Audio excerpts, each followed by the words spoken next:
So a couple of weeks ago, the OCG got Clash of Rebellions, so the whole set was revealed. So I thought I'd do what I did for Cross Souls and do a lot of deck profiles for new decks that you can make with the Clash of Rebellion support. Sorry it's a bit late, but I've been really busy recently. So I thought I'd start off today with a Performage deck profile.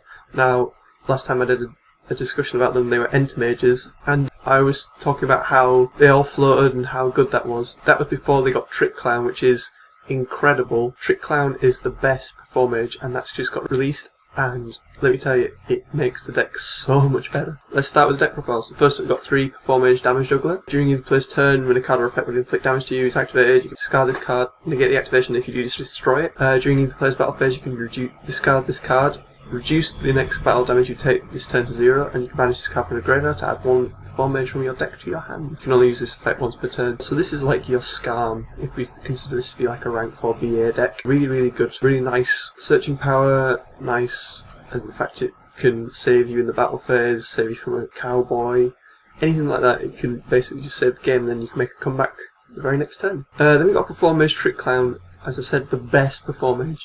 Its effect is if this card is sent to the graveyard, you can target 1 Performage monster in your graveyard. Special summon it. If you do, its attack and defense becomes 0, its effects are negated, and you take 1000 damage. So good. It is a Sir that can target itself, and I don't need to tell you how amazing that is. Use it with things like if you detach it as Exceeds material, you get special summon it. Granted, you take 1000 damage, but there are ways to deal with that. So good. So good. Just the floating potential is just incredible, and you know, it just means you can just swarm so much more quickly. Just too good. Yeah. Next we've got Performage Flame Eater. It's okay, not brilliant. If you would take damage from an effect, you can special summon this card from your hand. If you do, reduce that damage to 0, and you can only special summon Performages for the rest of this turn. Also, when this card is normal or special summon, both players take 500 damage. So you can special summon it when you normal summon another Flame Eater, or when you special summon a Trick Clown, and then you can make a Magician from that. So it's alright, not brilliant. Then we got Performage Hat Tricker. If there are 2 or more monsters on the field, you can special summon this card from the hand. If you would take damage from an effect, you can place 1 Performage counter on this card, a maximum of 3. When this card has 3 counters on it, you can remove 3 counters from this card, and if you do, its attack and defense become 3300, which is an insane effect. Why would it have a 3300 beat stick ability? Basically what you use this for is if you say have a trick, you normally summon a Trick Clown, special summon one of the familiars, which I'll get onto in a minute, and then special summon a Hat Tricker, you can overlay a familiar and the Trick Clown into an Exceeds, detach the Trick Clown, special summon the Trick Clown, and you don't take damage because you can just put a counter on Hat Tricker instead. And you can go into another Exceeds and just keep swarming from there. This is a rank 4 turbo build I'm building here. So it's very good for swarming, making Exceeds plays, because this is what the deck does. It just swarms with Exceeds and just beats down your opponent so quickly. It's just ridiculous. Then we got 3 Mathematician. If you don't understand why I'm running 3 Mathematician, it's because Damage Juggler and Trick Clown get their effects from the graveyard, and you know, it can just set off plays. I mean, if I know some Mathematician, send a Trick Clown and have the familiar in my hand, I can just go into Exceeds players from there and just swarm and swarm. So we got 3 Gigabyte. Gigabyte is the first of the familiars. It is a level 4 reptile water monster that has 1500 attack to defense, like all the familiars. If you control a spellcaster type monster, you can special summon this card from the hand. When this card is destroyed by battle or by card effect, you can special summon 1 monster with 1500 attack and 200 defense from your deck. Basically what this means is it's like a Kizan, where it's searchable by King of the Feral Imps, and this just adds to the swarm potential. This is why it's a rank 4 swarm deck. It's just, you know, you just empty your hand out and just keep searching things, like you can just keep searching Gigabyte and stuff. Then we got 2 Inari Fire. Again, if you control a spellcaster type monster, you can specially summon this card from your hand, and if this card is destroyed by card effect during the next standby phase, you can special summon this card from the graveyard. Not quite as good. It's a Pyro monster, so it's not searchable. It's fire, so it doesn't work with Abyss Dweller. So it's not as good as that's why I'm running 2. Then we've got Nefarious Archfiend, Eater of Nefariousness. Again, special summon this card if you control a spellcaster. During your opponent's turn phase, if this card is in the graveyard, you can destroy 1 monster you control, and if you do special summon this card from the graveyard, you can set off a Trick Clown on your opponent's turn, make set up for a rank 4 in your next turn. Very good card. Not quite as good as Gigabyte though in my opinion, so I'm only running 1. Then the final monster is Heroic Challenger Thousand Blade. You probably know this for its face-up monster effect, which is you can discard one heroic card from your hand to the graveyard to special summon a heroic monster from your deck, and then change this card's defense position. Obviously, if I'm only running one heroic, I'm not using it for that effect. What I am using it for is, if you take damage while this card is in the graveyard, then you can special summon this card from the graveyard in face-up attack position. So that does what two things. A, reduces battle damage from if you have two multiple attacks.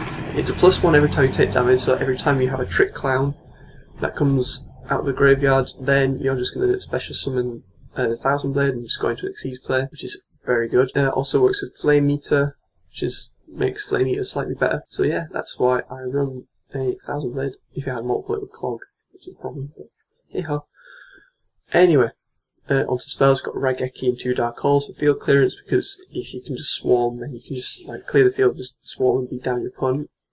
Easy enough. Foolish Burial sets off a Trick Clown, can set up Damage Juggler, can set up with a Thousand Blade, can set up with Archfiend Eater, then, you know, that's why I'm running one. 3 Wonder Wand. This is basically like a D-draw. You can equip this to a spellcaster you control, it gets 500 attack and defense, and then you can send this card and the equip monster to the graveyard to draw 2 cards. So if you can send a Damage Juggler or a Trick Clown, then you can draw 2 cards, and you get a floating effect, so it's a +1. Also, if you normally summon a Math Magician, send a Trick Clown, you can equip Wonder Wand to the Math Magician and then possibly draw into Familiar, and then just swarm from there, so that makes it a lot better.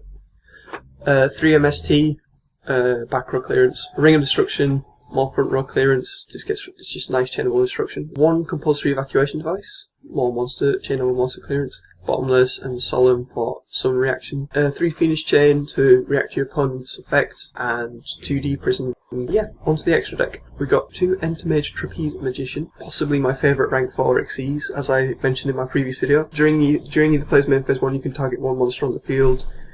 During the next battle phase, it can make a second attack, but the monster targeted with this effect is destroyed at the end of the battle phase, so, you know, it is very nice. It can do all sorts of crazy stuff, and also when it gets destroyed by battle or by opponent's card effect, you can special summon a Performage from your deck. Really, really, really nice, because, you know, it floats, which is a good thing. It's like a graph.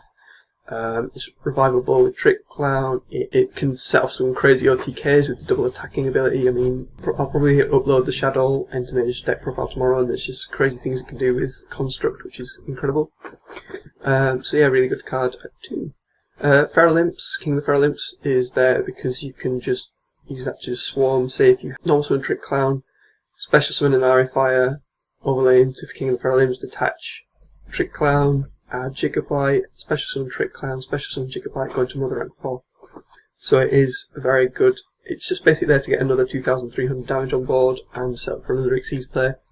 Very, very good. 1 Lavalval Chain. If you go into a Lavalval Chain, you can send Thousand Blades, you can set with that, you can send Damage Juggler, search out whatever you need in Entomages, you can send Trick Clown, get another special summon.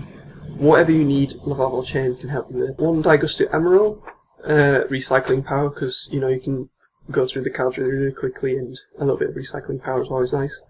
1 Gagaga Cowboy, game ending damage. 2 Castel for field removal. Exciton Knight in case you need a field nuke. 101 for self-protection and field removal. Ragnar Zero can just be like game over against certain decks. Like if you have a Yosenju player, they can't do anything really, because they can just normal summon their monsters and they'll just get destroyed by Ragnar Zero, and you'll get a draw, which is very, very good. Ragnar Zero is just game over for so many decks. Well, some decks. Maybe not so much at the moment, because Necros don't really have any attack boosting effects apart from Decisive Armor, but it's still worth its slot. And then we've got Abyss Dweller. Stops graveyard effects. If you make it with Gigabyte, then it has 200 attack and boosts all your other water monsters by 500. Bujinki Amaratasu. The reason I run this is because you can get 3 level 4s out fairly easily, and if you do, you can like recycle your Damage Jugglers, or you can special summon them or add them back to your hands. You have Karibo on tap, or you can just use it for more rank 4 material, detach it, get it to the graveyard to get another search out. It's just very nice, good for recycling your players. Then 1 Utopia. The reason I'm running Utopia is because of the other card next to it, which is Utopia the Lightning. You can summon this by overlaying onto any rank 4 Utopia monster you control. It has 2,500 attack, and if this card attacks, then your opponent can activate cards or effects until the end of the damage step. So it's an Armades. Also, if this card has a Utopia as an Xyz material, you can detach 2 cards, and this card becomes 5,000 attack to the end of the damage step. So good. I mean, you ram into something that has a floating effect, like a Yang Zing, and it doesn't get its effect. You run into a Shadow, it doesn't get its flip effect. You run into anything, and nothing happens. And you can boost its attack to 5,000. I mean, what? A 5,000 attacking beat stick Armades is just incredible, and that's why it's definitely worth its space. I mean, it beats things like shooting Quasar. If you don't negate the way you get out Utopia, then, you know, they're pretty screwed, because you can just beat others. They want to float. It beats Cyber Dragon Infinity because it can't negate its effects, because if you're attacking and you activate its effect in the damage step, then it can't activate cards or effects at the end of the damage step, so you can't negate the effect. It is just amazing. So good. So good. But yeah. Anyway, that's the deck profile, guys. This is rank 4 Turbo Performages. Tomorrow I'll try and upload Shadow Performages and show you some of the crazy OTKs that can occur with that deck, and just plays for days, basically. You won't see anything like that in the OCG, because all the Shadows got sort of nerfed. But there was a Performage deck that topped recently in Japan, and yeah, so it shows just how good they are, and you know, you should probably be aware of them for when they come into the TCG. Anyway, that's it for now, guys. I hope you enjoyed this video, and if you did, please like, favorite, comment, and subscribe, and I'll see you later.